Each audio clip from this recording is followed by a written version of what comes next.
Hello friends, welcome back to my channel. तो आज के इस वीडियो में हम विटामिन ई के बारे में डिस्कशन करेंगे, जो कि एक एंटीऑक्सीडेंट है और हमारे बॉडी में बहुत ही इंपॉर्टेंट रोल प्ले करता है। तो आज के इस वीडियो में विटामिन ई हमें कौन कौन से खाद्य पदार्थों में से मिलता है, विटामिन ई की डेफिशिएंसी से क्या क्या हो सकता है और विटामिन ई हमारी बॉडी के ऑर्गन्स के लिए कितना यूजफुल है, इन सब के बारे में आज हम डिस्कस करेंगे। तो सबसे पहले तो हम विटामिन ई के यूजेस के बारे में डिस्कशन करते हैं। तो सबसे पहले बालों के लिए विटामिन ई कितना यूजफुल है। तो विटामिन ई एक एंटीऑक्सीडेंट है, तो जो स्ट्रेस की वजह से हमारा हेयर लॉस होता है उसे विटामिन ई रेगुलेट करता है। बालों के पतले होने की समस्या में भी ये बहुत ही यूजफुल है। हमारे स्कैल्प को हेल्दी रखता है और उसे मॉइस्चर प्रोवाइड करता है, स्प्लिट एंड्स को कम करता है और प्री मैच्योर ग्रेइंग को भी विटामिन ई डिले करता है।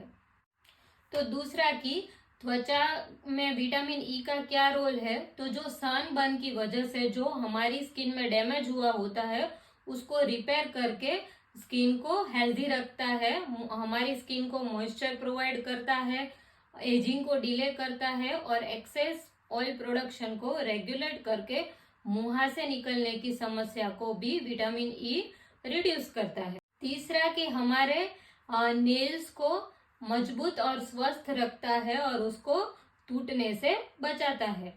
विटामिन ई हमारी स्किन, नर्व्स और मसल्स के लिए बहुत ही इम्पोर्टेंट रोल प्ले करता है। अगर विटामिन ई की डेफिशिएंसी हमारे बॉडी में हो जाए, मतलब कि विटामिन ई का निम्न स्तर हमारे बॉडी में हो जाए, तो हमें बालों से जुड़ी हुई समस्या, स्किन से जुड़ी हुई प्रॉब्लम, मसल से रिलेटेड प्रॉब्लम और हार्ट से रिलेटेड प्रॉब्लम होने के पूरे चांसेस है।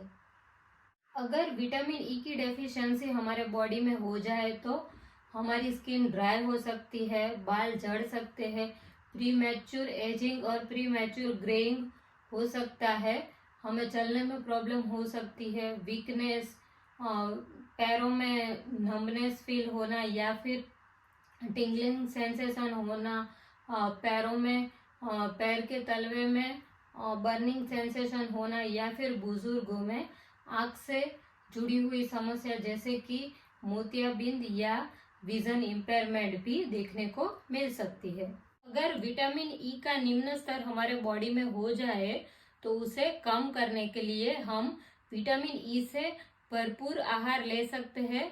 विटामिन ई हमें soybean oil, sunflower oil, sunflower seeds, some nuts like almond, peanut butter, some vegetables like broccoli, spinach, pumpkin और some fruits like avocado, kiwi, इन सब में से हमें भरपूर मात्रा में मिल सकता है। अगर हमारी बॉडी में विटामिन ई का निम्न स्तर ज़्यादा हो जाए तो इसे हम विटामिन ई की कैप्सूल लेकर भी ओवरकम कर सकते हैं।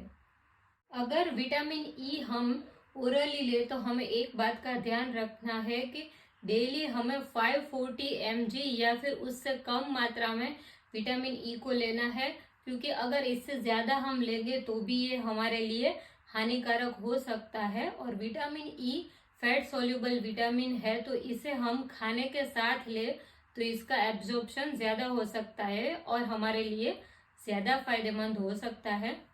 विटामिन ई की मार्केट में बहुत सारी कैप्सूल बहुत सारे ब्रांड नेम से अवेलेबल है, जैसे कि एवियन 400, एवीमैग, ओजीवा।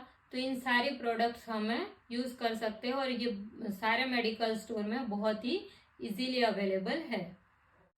जब हम विटामिन ई ओरली लेते हैं तो उसकी common side effect diarrhoea, headache है, इससे हमें घबराने की ज़रूरत नहीं है। और अगर हम कैंसर से जुड़ी हुई मेडिसिन या फिर लीवर की कोई मेडिसिन, ब्लड को पतला करने वाली मेडिसिन या फिर हार्ट से जुड़ी हुई मेडिसिन ले रहे हैं तो हमें अपने डॉक्टर को ये ज़रूर बताना है, क्योंकि इन सारी मेडिसिन के साथ विटामिन ई के इंटरेक्शन होने के पूरे चांसेस है। तो इससे बचने के लिए हमें अपने डॉक्टर को ये सारी हिस्ट्री बतानी है। विटामिन ई इरेगुलर मेंस्ट्रुएशन को ठीक करने में और मेंस्ट्रुएशन के साथ जुड़े हुए पेन को ठीक करने में भी बहुत फायदेमंद है। अगर प्रेग्नेंट लेडी या फिर जो प्रेगनेंसी प्लान कर रहे हैं वो विटामिन ई डॉक्टर की एडवाइस से ले तो ये बहुत ही फायदेमंद हो सकता है। विटामिन ई की कैप्सूल हम चेहरे पर भी लगा सकते हैं, लेकिन अगर हम विटामिन ई की कैप्सूल डायरेक्ट चेहरे पर लगाएंगे तो उससे स्किन सेंसिटिविटी होने के चांसेस है। इसलिए अगर हम विटामिन ई की कैप्सूल को एलोवेरा जेल या फिर कोकोनट ऑयल के साथ मिक्स करके चेहरे पर लगाए तो उससे हमें बहुत ही अच्छा रिजल्ट मिल सकता है। जिनकी स्किन ड्राई है वो इसका इस्तेमाल रोज़ कर सकते हैं, और जिनकी स्किन ऑयली है वो हफ्ते में 2 से 3 बार उससे चेहरे पर लगा सकते हैं, और इसे हम चेहरे पर लगाकर ओवरनाइट भी रख सकते हैं। तो आज के इस वीडियो में इतना ही। दूसरे और वीडियोस के लिए अगर हमारे चैनल को सब्सक्राइब नहीं किया है तो ज़रूर से सब्सक्राइब कीजिए, और वीडियो पसंद आई हो तो वीडियो को लाइक ज़रूर कीजिए। Thank you.